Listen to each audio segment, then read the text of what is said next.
My sister claimed she had a terminal illness, then used the donations for a shopping spree. I have always been close with my younger sister, Melissa, 25F, or at least I thought we were close. We grew up together, went to the same schools, and even shared an apartment for a couple of years.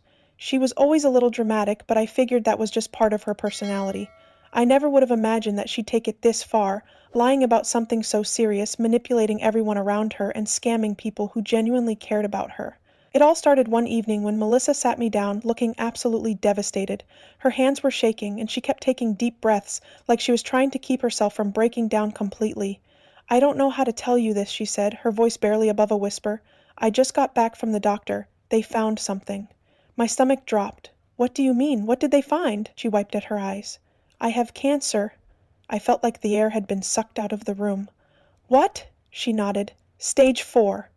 I could barely think straight. This was my baby sister. We had our ups and downs, but she was my family. The thought of losing her so young, so suddenly, was unbearable. I burst into tears. I hugged her so tightly I thought I might break her ribs. But she just sobbed into my shoulder, letting me hold her like she was a little kid again. Over the next few weeks, our entire family rallied around her. My parents were devastated. My aunts and uncles started making calls, and my friends, who had known Melissa for years, were heartbroken. She told everyone that the medical bills were insane, and that even with insurance, she'd be drowning in debt. That's when the donations started pouring in. My parents dipped into their retirement fund to help. My uncle started a GoFundMe and shared it with everyone he knew. Strangers online, people who had never even met Melissa, were donating hundreds of dollars because her story was so tragic. And through it all, I was by her side. I held her hand when she cried. I helped her organize doctor's appointments. I sat with her when she said she was too weak to even get out of bed. And I never questioned a thing, not even when she suddenly started feeling better. Not even when I noticed that she still had all of her hair after weeks of supposedly undergoing chemotherapy. Not even when she miraculously had the energy to go shopping, but couldn't make it to a single doctor's appointment. I told myself it was just part of the process, that some treatments weren't as harsh as others, that she was having good days. Then, one day, she told me she was finally feeling well enough to go out. I was thrilled. Of course I was. I had spent weeks watching her suffer, so when she asked if I wanted to go shopping with her, I jumped at the chance. She deserved some happiness after everything she had been through. We went to the mall, and for the first hour or so, everything seemed normal. Then, I started noticing something weird. Melissa wasn't shopping like someone who was sick. She wasn't just picking up a few things here and there. She was spending thousands. Expensive jewelry, designer handbags, high-end makeup. She was swiping her card without hesitation. At first, I didn't say anything. Maybe she just wanted to treat herself after everything she had been through. But as the receipts piled up, my gut started screaming that something wasn't right. Later that night, when she was out, I went into her room. I wasn't even planning to snoop. I just wanted to check in on her. But then I saw it. A pile of shopping bags. Expensive ones. Designer ones. The kind of bags that cost thousands. And on her bed, a receipt for a luxury handbag worth $3,000. My heart pounded as I picked up the receipt. Melissa walked in at that exact moment, and when she saw what I was holding, her face went pale. She knew she had been caught. Melissa stood there, not saying anything, just watching me like she was trying to figure out how much I actually knew. The tension was unbearable. She could try to deny it, but there was no way out of this. I held up the receipt again, giving her a chance to explain. She sighed, like I was the one being difficult. "It's not what you think." I glanced around the room at the piles of shopping bags and high-end boxes stacked on her dresser.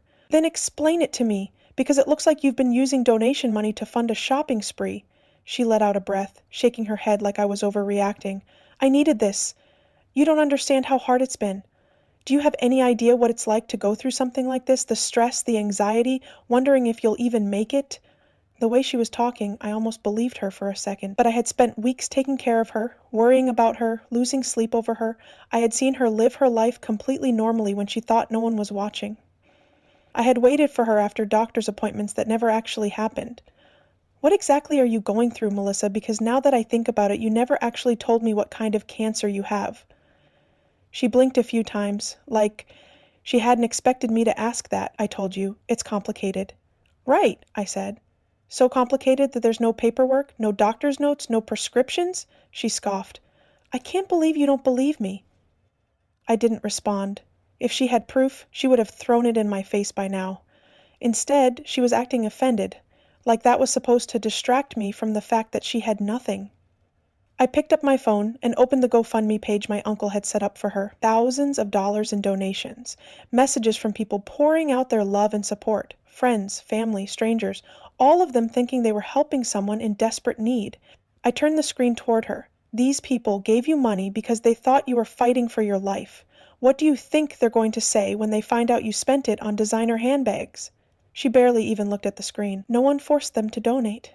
That was it. That was the moment I knew there was no coming back from this. She wasn't ashamed. She wasn't panicking.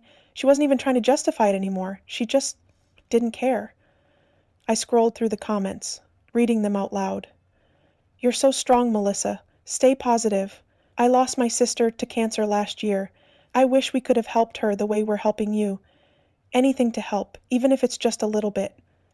I looked up at her. "Do you feel even a little guilty about this?" She didn't answer.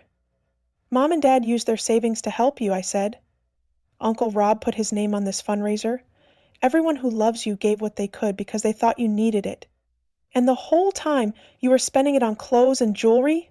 Her voice was cold. "It's not like I can return everything." I almost laughed.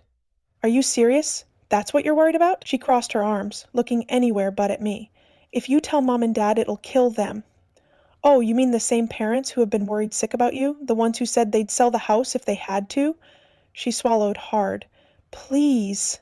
For the first time, she actually sounded scared.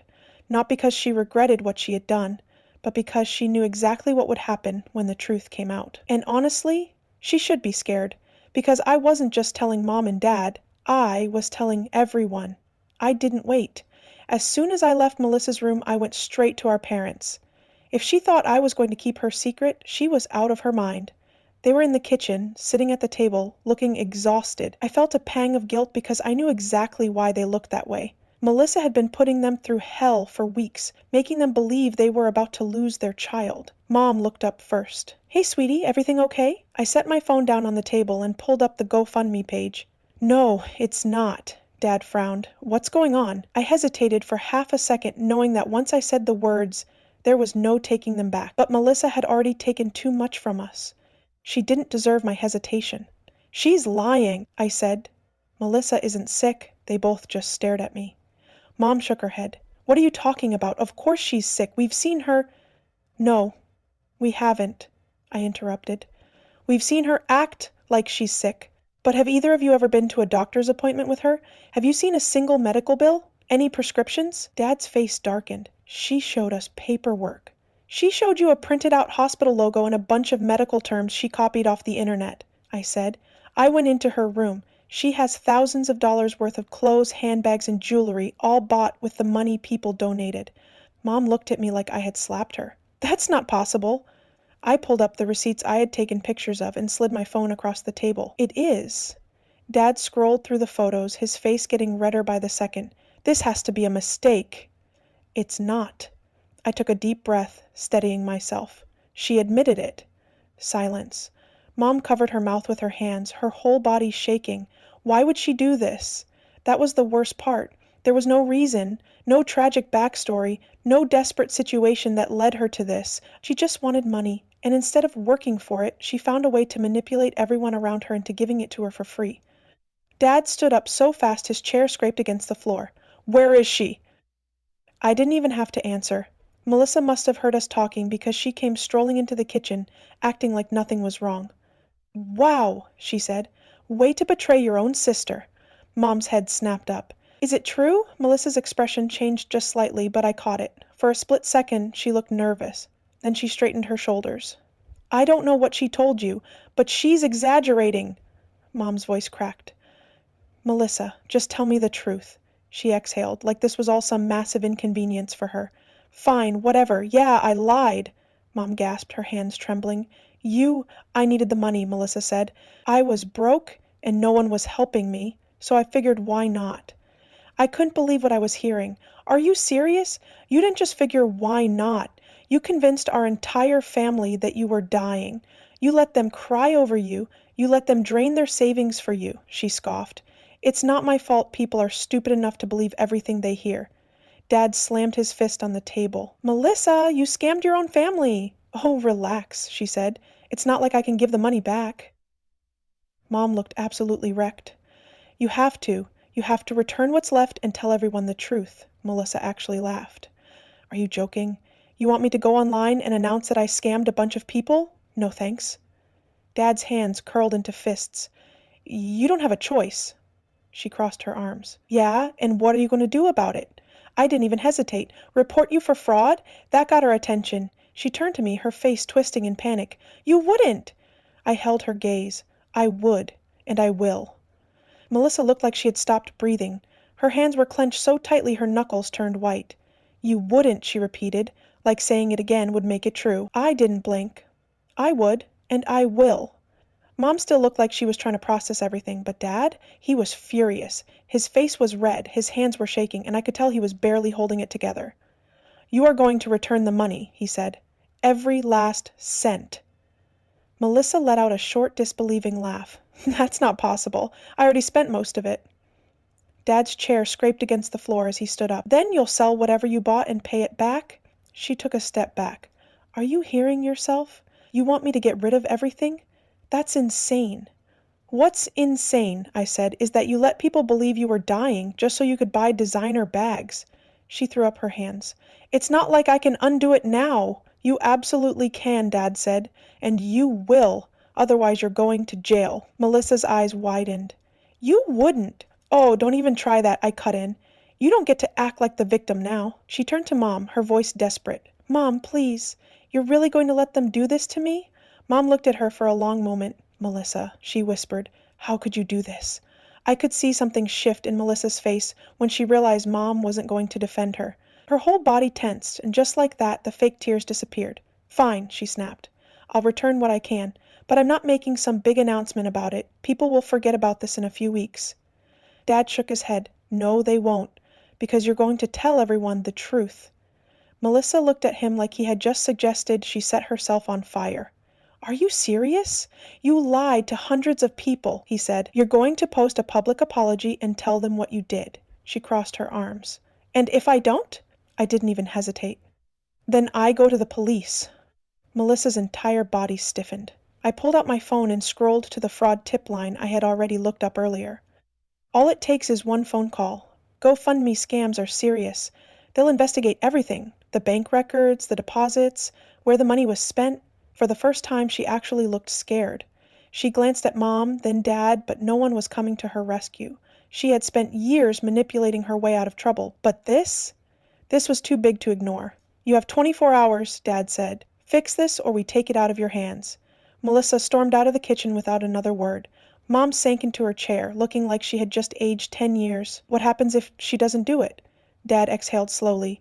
"Then we do." I expected Melissa to ignore us, to act like she could just disappear and let the whole thing blow over. But by the next evening, the GoFundMe page had been deleted, and then the real chaos started.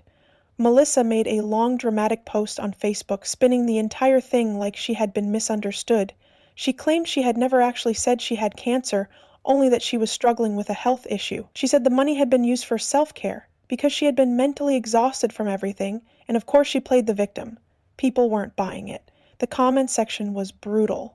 Family members called her out directly, saying they had been by her side through her supposed treatments. Old friends posted screenshots of the GoFundMe description, which explicitly mentioned life-threatening illness. Even strangers who had donated chimed in, furious that they had been scammed. Within hours, she deleted her entire Facebook account. But it was too late. The damage was done. A week later, Mom got a call from Uncle Rob. He was furious. "She made me look like an idiot," he said. "I vouched for her. I asked my friends to donate. Do you have any idea how humiliating this is?" I felt bad for him, but at the same time, I was glad that people were holding Melissa accountable. She had used him, just like she had used everyone else. Then the worst part came. Two of the biggest donors, people who had each contributed over $1,000, reported her for fraud. Mom was devastated. "Do you think they'll actually press charges?" "I don't know," Dad said, "but they have every right to."